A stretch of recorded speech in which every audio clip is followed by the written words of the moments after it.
నమస్తే welcome to Sakshi education this is Ram Osmania university పరిధిలోని విద్యార్థులు ఎవరైతే ఉన్నారో ప్రభుత్వ ఉద్యోగం కోసం ప్రిపేర్ అవుతున్నటువంటి అభ్యర్థులు ఎవరైతే ఉన్నారో వారందరికీ ఉస్మానియా యూనివర్సిటీ ఒక గుడ్ న్యూస్ అయితే చెప్పింది. ముఖ్యంగా పేద విద్యార్థులు ఎవరైతే కోచింగ్ తీసుకోలేనటువంటి అభ్యర్థులు ఎవరైతే ఉంటారో అంటే ప్రభుత్వ ఉద్యోగం కోసం ప్రిపేర్ అవుతున్నటువంటి అభ్యర్థులు కోచింగ్ తీసుకోలేని పరిస్థితిలో ఉన్నటువంటి అభ్యర్థులు ఎవరైతే ఉంటారో వారందరికీ ఫ్రీ కోచింగ్ ఇవ్వనున్నట్లుగా ఉస్మానియా యూనివర్సిటీ ప్రకటించింది. సివిల్స్ ప్రిపేర్ అవుతున్నటువంటి అభ్యర్థులు ఎవరైతే ఉన్నారో సివిల్స్తో పాటుగా గ్రూప్ 1 గ్రూప్ 2 అదేవిధంగా ఇతర పోటీ పరీక్షలు కూడా ఇక్కడ ప్రెస్ నోట్లో ఉస్మానియా యూనివర్సిటీ వాళ్ళు క్లియర్గా మెన్షన్ చేయడం జరిగింది. ఉస్మానియా యూనివర్సిటీలో గత 2 ఇయర్స్ బ్యాక్ అనుకుంటాను గతంలో ఓపెన్ చేసినటువంటి సివిల్ సర్వీసెస్ అకాడమీ ఏదైతే ఉందో వారి ఆధ్వర్యంలో ఈ కోచింగ్ ఇన్స్టిట్యూట్ అనేది నడుస్తూ ఉంది.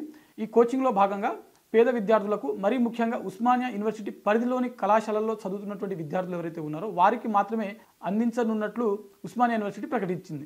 అయితే ఇక్కడ మనకు ఒకసారి ఏ ఎగ్జామ్స్ అని చూసినట్లయితే సివిల్స్ గ్రూప్ 1 గ్రూప్ 2 మరియు ఇతర పోటీ పరీక్షలకు సంబంధించినటువంటి కోర్సెస్ కూడా దీంట్లో అందుబాటులో ఉన్నట్లుగా ఇక్కడ ప్రకటించడం జరిగింది. అయితే ఎలిజిబిలిటీ చూసినట్లయితే ఉస్మానియా యూనివర్సిటీ దాంతోపాటుగా ఉస్మానియా యూనివర్సిటీ పరిధిలో ఉన్నటువంటి డిగ్రీ పీజీ అదేవిధంగా పిహెచ్డి క్యాండిడేట్స్ ఎవరైతే ఉంటారో వారందరూ కూడా ఈ కోర్సులకు మీరు దరఖాస్తు చేసుకోవచ్చు. అయితే గతంలో చదివినటువంటి అభ్యర్థులు ఎవరైతే ఉంటారో ఫర్ ఎగ్జాంపుల్ ఎంఎస్సీ కంప్లీట్ అయినటువంటి అభ్యర్థులు గతంలో ఎంఎస్సీ ఉస్మానియా యూనివర్సిటీ పరిధిలో చదివినటువంటి అభ్యర్థులు ఎవరైతే ఉంటారో ఇప్పుడు కోర్సు కంప్లీట్ చేసుకుని బయటికి వెళ్ళినట్లయితే ఆ అభ్యర్థులు ఈ కోర్సులకు దరఖాస్తు చేసుకోవడానికి అర్హులు కాదు. ఎవరైతే ప్రస్తుతం చదువుతున్నటువంటి అభ్యర్థులు డిగ్రీ పీజీ పిహెచ్డి అదేవిధంగా ఇటు బీటెక్ కావచ్చు ఉస్మానియా యూనివర్సిటీలో ఉన్నటువంటి ఎంటెక్ కావచ్చు ఆ కోర్సులను ప్రస్తుతం చదువుతున్నటువంటి అభ్యర్థులు మాత్రమే ఈ కోర్సులకు దరఖాస్తు చేసుకోవడానికి అర్హత కలిగి ఉంటారు. అయితే ఇక్కడ మనకు దరఖాస్తు చివరి తేదీ చూసినట్లయితే నవంబర్ 15వ తేదీతోటి దీనికి సంబంధించినటువంటి దరఖాస్తు విధానం ముగియనుంది.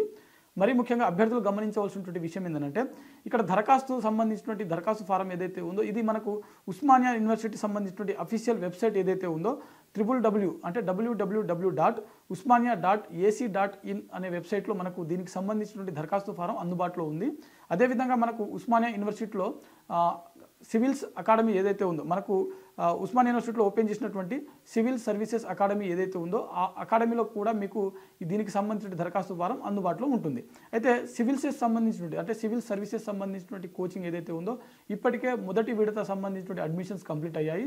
ఇది మాత్రం సెకండ్ విడత సంబంధించినటువంటి అడ్మిషన్స్.